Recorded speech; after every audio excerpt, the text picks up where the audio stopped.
屏东雾台大埔部落村长含村民拢总9个人，伫2012年，互检警查到讲，因伫咧3年内抬死几落只台湾乌熊，抑个台湾山羊等保育类动物，互依照野保法起诉。也因为这野保法伫今年4月有修法，互原住民拍拉除罪化。屏东地方法院呢，就在今仔日判这9个人拍拉行为拢无罪，也是这野保法修法了后的头一例。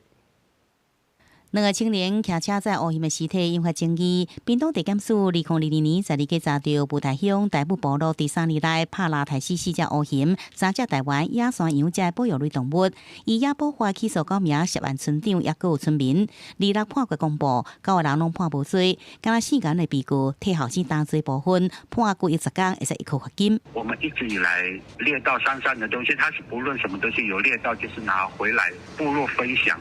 如果在这个行为上灌输我们一个罪的话，我们比较没有办法去接受这一点。被告9人均为原住民，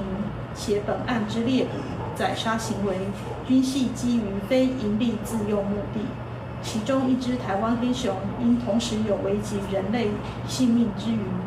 被告是为避免受攻击而射杀。警方伫涉案人所内底找到保育类动物的尸体，不过屏东地院考虑涉案人身份甲行为符合野保法今年2月修正暂定条文内底非营利自用的除罪事由，认定会使用行政法代替刑法。对此，屏东管府讲会建议是不是用行政法来罚。原住民一路走过来，就是跟中华民国的法律在做磨合。这个事件之后，他们也成立了黑熊巡守队。如果我们的法律是这样，请政府给予我们尊重，给予我们空间，一起来维护我们的山林。狩猎野生动物绝对不是一个自由跟权利，因为野生动物它其实是属于整个国家领域范围的嘛，应该都要受到平等的管制跟规范。所以问题是会在于说，那所谓的非营利自用怎么样被监督？原民立委甲动物团体看法无同，有近年来常常有台湾乌熊互看到出现伫浅山地区，